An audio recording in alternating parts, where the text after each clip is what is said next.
ان کے جی اور زی نب والے ہولڈر اور ایگل پین بھر کر ان کے لیے تیار کر کے رکھتا تھا۔ ان تمام باتوں کے باوجود میرا کوئی ذکر بھی نہیں کر رہا تھا، اور یہ جو طاہر بھائی آج شان سے غیاث چچا کے برابر اکڑے ہوئے بیٹھے ہیں، ان کے گھر سے بھی کتابیں اور پرانے حل شدہ پرچے کون وجو آپی کو لا کر دیتا تھا؟ 12ویں کے امتحانات کے دوران جب وجو آپی کے تانگے والے کو بخار ہو گیا تھا تو فضلو بابا کے ساتھ جا کر ان کے لیے باہر سڑک سے تانگا یا سائیکل رکشہ کون لا کر دیتا تھا؟ لیکن مجال ہے کہ کسی نے بھی میری ان خدمات کا ذرا سا بھی ذکر کیا ہو۔ سب کے سب اپنی دھن میں مگن تھے، باقیوں کی تو چلو خیر ہے، نہ ہی مجھے ان سب کی ایسی کوئی خاص پرواہ بھی تھی، لیکن کم از کم وجو آپی کو تو 2 لفظ میری تعریف میں ان سب کے سامنے بولنے چاہیے تھے۔ لیکن آج تو انہوں نے بھی حد ہی کر دی تھی۔ اپنی سہیلیوں اور دیگر مہمانوں کے ساتھ وہ اس قدر مگن تھیں کہ مجھ سے ہمیشہ کی طرح ہاتھ ملانا اور شرارت سے میرے بال بکھیرنا بھی بھول گئی۔ میں ان کے اس بیگانگی کے رویے سے شدید دل برداشتہ ہو گیا۔ کچھ دیر تک تو میں نے انتظار کیا کہ وہ مجھ پر بھی توجہ دیں گی، اور میں خاص طور پر اپنے ہاتھوں سے رنگ بھر کر ان کے لیے مبارکباد کا جو کارڈ بنا کر لے گیا تھا خود اپنے ہاتھوں سے انہیں دوں گا، اور انہیں یہ بھی بتاؤں گا کہ میں نے کتنی محنت سے پورا 1 ہفتہ لگا کر اس کارڈ میں وجو آپی کے پسند کے رنگ بھرے تھے۔ لیکن سچ تو یہ ہے کہ میرے اپنے رنگ تو تیسرے دن ہی ختم ہو گئے تھے، اس لیے مجبوراً مجھے ہمارا کے بستے سے اس کے رنگ چرا کر اور راتوں کو جاگ جاگ کر ان کے لیے یہ کارڈ مکمل کرنا پڑا تھا۔ راتوں کو جاگنا اس لیے ضروری تھا کیونکہ ہمارا کے بستے سے کوئی چیز دن میں نکالنا تو گویا ناممکن ہی تھا، اس لیے یہ ناخوشگوار فریضہ مجھے رات کے وقت ہی سر انجام دینا پڑا تھا۔ لیکن یوں لگتا تھا جیسے میری ساری محنت ہی رائے گاں چلی گئی ہو۔ میں اپنے ہاتھوں میں کارڈ تھامے وجو آپی کی توجہ کا منتظر ہی رہ گیا، اور ان کے گرد مبارکباد دینے والوں کا اور انہیں اور ان کی کامیابی کو سراہنے والوں کا ہجوم بڑھتا ہی چلا گیا، جن میں سر فہرست طاہر بھائی اور ان کی اماں تھیں۔ مجھے زندگی میں پہلی مرتبہ کسی شخص سے جلن اور حسد محسوس ہوا۔ مجھے ایسا لگ رہا تھا جیسے طاہر بھائی میرے حق پر ڈاکہ مار رہے ہوں۔ اگر آج اس وقت وہ وہاں موجود نہ ہوتے تو یقیناً وجو آپی کی ساری توجہ کا حقدار صرف اور صرف میں ہی ہوتا۔ وہ پہلے بھی کئی مرتبہ ایسے موقعوں پر میرا ہاتھ پکڑ کر اپنی سہیلیوں کے جھرمٹ میں بھی مجھے اپنے ساتھ بٹھا لیا کرتی تھیں، پھر چاہے وہ گھنٹوں دوسروں سے گفتگو میں مگن رہتی، لیکن میرے لیے ان کا ساتھ ہی بہت ہوتا تھا۔ لیکن آج تو انہوں نے مجھے اپنے پاس بلایا تک نہیں تھا۔ آخرکار میرے صبر کا پیمانہ لبریز ہو گیا، اور میں اپنے ہاتھوں میں پکڑا کارڈ وہیں وجو آپی کے صحن میں پھینک کر وہاں سے پیر پٹکتا ہوا نکل آیا۔ امی استانی خالہ اور دوسری عورتوں کے ساتھ باتوں میں مگن تھیں، اس لیے انہیں میرے باہر جانے کا پتہ ہی نہیں چلا، بلکہ صرف ایک میری امی پہ کیا منحصر تھا، وہاں تو پوری کی پوری محفل ہی اپنی دھن میں مست تھے۔ لہٰذا مجھ جیسے غیر اہم شخص کے محفل چھوڑ دینے سے کسی کو کیا فرق پڑتا تھا؟ بے بسی اور غصے سے میری آنکھوں میں آنسو آ گئے، اور میں نے طے کر لیا کہ آئندہ وجو آپی کے گھر کبھی نہیں آؤں گا۔ باہر نکلا تو محلے کے بڑے نیم کے پیڑ کے نیچے راجہ ننھو مشی اور گڈو کو پھر سے قائل کرنے میں مصروف تھا کہ شاہ جی کے نام کا سہارا لے کر 1 آدھ شو اور دیکھنے میں کوئی حرج نہیں ہے۔ میں چپ چاپ آ کر ان کے پاس بیٹھ گیا۔ راجہ نے چونک کر میری جانب دیکھا۔ لگتا ہے تمہاری وجو آپی سے ملاقات نہیں ہو پائی۔ جانے راجہ کو میرے اندر کی باتوں کی خبر اتنی جلدی کیسے ہو جاتی تھی؟ میں نے برا سا منہ بنا کر جواب دیا، نہ ہوا کرے۔ میں نے بھی فیصلہ کر لیا ہے کہ میں آئندہ ان کے گھر کبھی قدم بھی نہیں دھروں گا۔ یہ کوئی نئی بات نہیں ہے، اس طرح کے وعدے اور ارادے تو تم تقریباً ہر ہفتے ہی کرتے ہو، لیکن جیسے ہی تمہاری وجو آپی تمہیں بلانے کے لیے صرف ایک آواز لگاتے ہیں، تم سب کچھ بھول بھال کر پھر سے ان کے پاس دوڑتے ہوئے چلے جاتے ہو۔ راجہ کی بات پر ان سب نے بھی دانت نکالے۔ مجھے مزید غصہ آ گیا۔ تم لوگ دیکھ لینا، اب ایسا نہیں ہوگا۔ راجہ نے بات پلٹ دی۔ اچھا چلو اب رہنے بھی دو، یہ بتاؤ چلو گے اس اتوار کو ریگل سینما؟ شاہد اور نشو کی بھروسہ لگ رہی ہے؟ تھوڑی سی ہمت کرو تو ایک بار پھر عیاشی کروا سکتا ہوں تم سب کو. کوئی اور موقع ہوتا تو میں راجا کو صاف منع کر دیتا، لیکن اس وقت میں وجو آپی کی وجہ سے اس قدر اداس اور صدمے بلکہ غصے کے زیر اثر تھا کہ میں نے بنا سوچے سمجھے ہاں کر دے. راجا نے تو یہ سن کر خوشی کے مارے یاہو کا ایک لمبا سا نعرہ لگایا، جبکہ باقی تینوں حیرت کے جھٹکے سے بے ہوش ہوتے ہوتے بچے، کیونکہ ان کا خیال تھا کہ چاہے کچھ بھی ہو جائے مگر میں دوبارہ اس طرح سینما جانے کی بے وقوفی نہیں کروں گا. گڈو نے مجھے کاندھے پکڑ کر زور زور سے ہلایا اور ننھو نے میرے گالوں پر ہلکے ہلکے کئی تماچے بھی مارے، لیکن میں فیصلہ کر چکا تھا کہ اس اتوار کو دوبارہ شاہ جی کے مہمان بن کر فلم دیکھنے ضرور جائیں گے. بلکہ ایک فلم دیکھنے کے لیے جانے پر ہی کیا منحصر تھا، میں اس وقت ہر وہ کام کرنا چاہتا تھا جس سے مجھے وجو آپی نے منع کیا ہو. مرشی کا خیال تھا کہ مجھے سردی لگ گئی ہے جس کی وجہ سے میرے دماغ پر اثر ہو گیا ہے، جبکہ گڈو اور ننھو تو مجھے بالکل دیوانہ ہی سمجھ رہے تھے. بہرحال فیصلہ ہو چکا تھا اور اب ہمیں صرف اتوار کا انتظار تھا. شام کو میں دیر سے گھر گیا تو امی وجو آپی کے گھر سے واپس آ چکی تھیں. انہوں نے سرسری طور پر مجھ سے دریافت بھی کیا کہ میں وہاں سے اٹھ کر کیوں چلا آیا تھا. بعد میں سب میرے بارے میں پوچھ رہے تھے. میں نے امی کو کریدنے کی کوشش بھی کی کہ سب سے ان کی مراد کون کون ہے، لیکن امی رات کا کھانا بنانے میں اس قدر مصروف تھیں کہ انہیں میرا سوال ٹھیک سے سمجھ ہی نہیں آیا اور انہوں نے مجھے ٹال کر باورچی خانے سے باہر بھیج دیا. بہرحال مجھے کیا پڑی تھی کہ میں اب وجو آپی کی جانب سے کوئی آس لگاتا، اور پھر انہیں بھلا فرصت ہی کہاں ملی ہوگی میرے بارے میں پوچھنے کی یا پھر میری غیر حاضری کو محسوس کرنے کی. راجا ٹھیک ہی تو کہتا تھا، ان لڑکیوں کی طبیعت کا کبھی بھروسہ نہیں کرنا چاہیے. انہی خیالات میں غلطاں و پیچاں رات کو جانے کب میں نیند کی حسین وادیوں میں جا اترا. اگلے دن بارش کی وجہ سے ہمارے اسکول میں صبح سے ہی چھٹی کا اعلان کر دیا گیا. میں، راجا اور گڈو اپنے بستے گلے میں لٹکائے سڑک کے کنارے بہتے ہوئے نالے میں اپنی اپنی کاغذ کی کشتیوں کے ساتھ چلتے چلتے جب محلے کے گیٹ تک پہنچے تو وہیں ہماری فضلو بابا سے مٹ بھیڑ ہو گئی، جو سکینہ خالہ کی پرانی سلیقہ سلائی مشین کو مستری کے ہاتھ سے تیل ڈلوا کر واپس لا رہے تھے. مجھے دیکھتے ہی انہوں نے وہیں سے ہانک لگائی، آدی میاں جاتے کہاں ہو؟ وجو بھی کل شام سے تمہاری راہ دیکھ رہی ہیں، چلو میرے ساتھ ہی گھر چلو. انہوں نے مجھے کہا تھا کہ آدی جہاں کہیں بھی دکھائی پڑے اسے ساتھ ہی لیتا ہوں. راجا اور گڈو دونوں نے میری طرف یوں چونک کر دیکھا جیسے کوئی جج کسی عادی مجرم کی طرف دیکھ رہا ہو. راجا نے دھیرے سے میرے کان کے قریب سرگوشی کی، اوے آدی کے بچے، آج اگر تو نے ہمت نہیں دکھائی تو پھر آئندہ ہمارے سامنے خواہ خواہ کی بڑکے مارنے کی کوشش نہ کرنا. سچ تو یہ ہے کہ چند لمحوں کے لیے خود میرا ایمان بھی ڈگمگا سا گیا تھا، لیکن پھر میں نے ہمت کر کے فضلو بابا سے آخر کہہ ہی دیا، وجو آپی سے کہیے گا کہ آج کل میں کچھ مصروف ہوں، فرصت ملی تو خود آ جاؤں گا. یہ کہہ کر اور فضلو بابا کو حیرت زدہ کھڑا چھوڑ کر میں راجا اور گڈو کے ساتھ پیر پٹختا آگے بڑھ گیا. راستے میں گڈو اور راجا نے میری خوب پیٹ ٹھونکی کہ آج میں نے واقعی مردوں والا جواب دیا، لیکن جانے کیوں خود میرا دل اندر سے بجھ سا گیا تھا.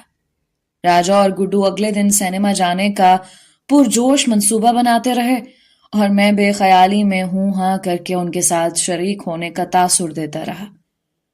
کبھی کبھی یہ دل کچھ فیصلے کرتے وقت کتنا خوش ہوتا ہے، لیکن جانے کیوں چند لمحوں بعد ہی وہی دل اس فیصلے کا سوچ کر ہی ڈوبنے کیوں لگتا.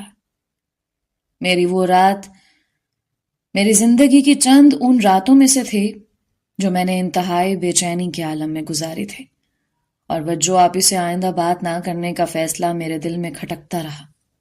اگلے صبح ابھی میں ناشتہ ہی کر رہا تھا کہ باہر گلی میں راجا کی سیٹی نے مجھے چونکا دیا.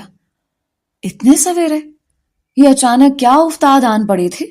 میں نے جلدی سے چائے کا پورا پیالہ غڑاب سے حلق کے اندر انڈیلا اور امی سے نظریں بچا کر باہر گلی میں نکل آیا. راجا اور مشی باہر گلی میں کھڑے بے چینی سے میرا انتظار کر رہے تھے۔ پوچھنے پر پتا چلا کہ آج کے میٹنی شو کے وقت یعنی دوپہر 3 بجے استانی خالہ نے محلے کے تمام بچوں کو اپنے گھر گٹھلیاں پڑھنے کے لیے بلایا ہے۔ ایسے موقعوں پر بچوں کے ساتھ ان کی امائیں بھی ثواب حاصل کرنے کی خاطر گٹھلیاں پڑھنے آیا کرتی تھیں۔ مطلب یہ کہ آج دوپہر اپنے گھر والوں سے نظر بچا کر سینما گھر تک پہنچنا ناممکن تھا، لہٰذا راجا نے میٹنی شو کے بجائے مارننگ شو پہ جانے کا پروگرام بنایا تھا جو صبح 11 بجے شروع ہوتا تھا۔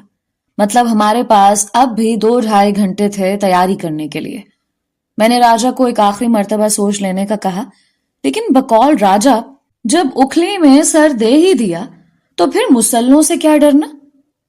اگلے 2 گھنٹے میں ہم پانچوں کسی نہ کسی طرح تیار ہو کر سینما کے باہر کھڑے اندرونی گیٹ پر رش چھٹنے کا انتظار کر رہے تھے۔ راجا کو اس عمر رسیدہ شخص کی تلاش تھی جس نے پچھلی بار ہمیں ہال میں بٹھایا تھا۔ یہاں پر سب لوگ اسے غفار صاحب کے نام سے جانتے تھے اور وہ سینما کی انتظامیہ کا حصہ تھا، لیکن آج وہ کہیں نظر نہیں آ رہا تھا۔ آخرکار راجا نے سینما کی کینٹین کے پیچھے بنے اسسٹنٹ مینیجر نام کی تختی لگے کمرے میں سے ایک شخص کو نکلتے دیکھا تو بھاگ کر اس کے پاس جا پہنچا۔ کچھ دیر تک وہ دونوں آپس میں جانے کیا باتیں کرتے رہے اور ہم چاروں کا یہاں بے چینی اور گھبراہٹ سے برا حال ہو رہا تھا۔ ننھو نے تو باقاعدہ پیشن گوئی بھی کر دی کہ آج صبح سے ہی اس کی بائیں آنکھ پھڑک رہی ہے، لگتا ہے کوئی بری خبر ملنے والی ہے۔ گڈو نے اسے اسی لمحے جھڑک کر چپ کروا دیا کیونکہ اصل میں خود اس کے دل میں بھی کچھ ایسے ہی وسوسے پل رہے تھے۔ سچ تو یہ ہے کہ ہم چاروں یہاں تک راجا کے ہمت دلانے پر آ تو گئے تھے، لیکن اندر سے ہم سب کے دل کسی خزاں رسیدہ پتے کی طرح کانپ رہے تھے۔ آخر خدا خدا کر کے راجا واپس پلٹا۔ اس کے ہاتھ میں کوئی پرچی پکڑی ہوئی دکھائی دے رہی تھی۔ راجا کے آتے ہی ہم سب نے اس پر سوالوں کی بوچھاڑ کر دی۔ کیا ہوا؟ کون تھا وہ شخص؟ بات بنی یا نہیں؟ اسے شک تو نہیں ہوا؟ راجا نے ہاتھ اٹھا کر ہم سب کو خاموش کروایا۔ ارے یار سب ٹھیک ہے، دراصل آج غفار صاحب آئے نہیں ہیں۔ یہ شخص جس سے میں بات کر رہا تھا یہ یہاں کا اسسٹنٹ مینیجر ہے۔ میں نے اسے شاہ صاحب کا حوالہ دیا تو بیچارہ کافی مروب ہو گیا تھا۔ اس نے ہم سب کے لیے سٹال کی یہ پرچی دے دی ہے جو ہم گیٹ والے کے حوالے کر دیں گے۔ اندر جب ٹکٹ چیک کرنے والا آئے گا تو ہم سب کو صرف ایک جملہ کہنا ہے کہ ہم شاہ جی کے بندے ہیں، اور بس۔ چلو اب دیر نہ کرو، شو شروع ہو چکا۔ راجا اپنی بات ختم کرتے ہی سٹال کی جانب بھاگا اور ہم سب بھی راجا کی تقلید کرتے ہوئے اس کے پیچھے دوڑتے ہوئے سینما ہال میں داخل ہو گئے۔ گیٹ کیپر نے اسسٹنٹ مینیجر کی پرچی دیکھ کر ہمیں سٹال کی سب سے پچھلی قطار میں بیٹھنے کا اشارہ کیا۔ فلم شروع ہو چکی تھی اور ہال میں ہیروئن کے پردے پر آمد پر زوردار سیٹیاں بج رہی تھیں۔ ہم پانچوں بھی اندھیرے میں ٹکراتے اور ٹھوکریں کھاتے اپنی سیٹوں تک پہنچ گئے تھے۔ راجا بار بار دروازے کی طرف دیکھ رہا تھا کہ ابھی تک اسسٹنٹ مینیجر نے ہمارا آرڈر لینے کے لیے کسی بیرے کو کیوں نہیں بھیجا۔ البتہ ہم چاروں کی توجہ مکمل پردے کی جانب تھے۔ مجھے فلم کی ہیروئن نشو بہت اچھی لگی کیونکہ جب وہ ہنستی تھی تو اس کے گالوں میں بھی بالکل وجو آپی کی طرح 2 گلابی گڑھے پڑ جاتے تھے۔ ہمارے بیٹھنے کی ترتیب کچھ یوں تھی کہ میں بالکل درمیان میں تھا اور میری بائیں جانب دروازے کی طرف گڈو اور مشی بیٹھے ہوئے تھے، جبکہ دائیں جانب راجا اور ننھو براجمان تھے۔ وقفے سے کچھ دیر پہلے ٹکٹ چیکر اندر آیا اور ہمیشہ کی طرح سینما کے بوائے لیمکا کی بوتلیں، چائے کے بہت سے گلاس جو ایک گول سٹینڈ میں پھنسے ہوئے تھے اور سوڈے کی بہت سی بوتلیں اٹھائے اندر داخل ہو گئے۔ ہال میں ذرا دیر کو ہلچل سی مچی اور لوگوں کی آوازیں ابھریں۔ آئس کریم بوائے، ذرا 2 پولکا ادھر بھی۔ سوڈا بوائے، ایک لیمن سوڈا بیگم صاحب کے لیے، اور میرے لیے 2 پیکٹ گرم پینٹس۔ یہ تو پیچھے کی جانب بیٹھی ہوئی جینٹری کی آوازیں تھیں، جبکہ بہت دور ہال کی اگلی جانب سے مزدور اور چوتھے درجے کے ملازمین کی آوازیں اور لہجہ ان سٹال کی آوازوں سے بالکل مختلف تھا۔ ابے او چنے والے، 8 آنے کے گرم چنے دے ذرا مسالہ ڈال کر۔ او گنڈیری والے بھائی،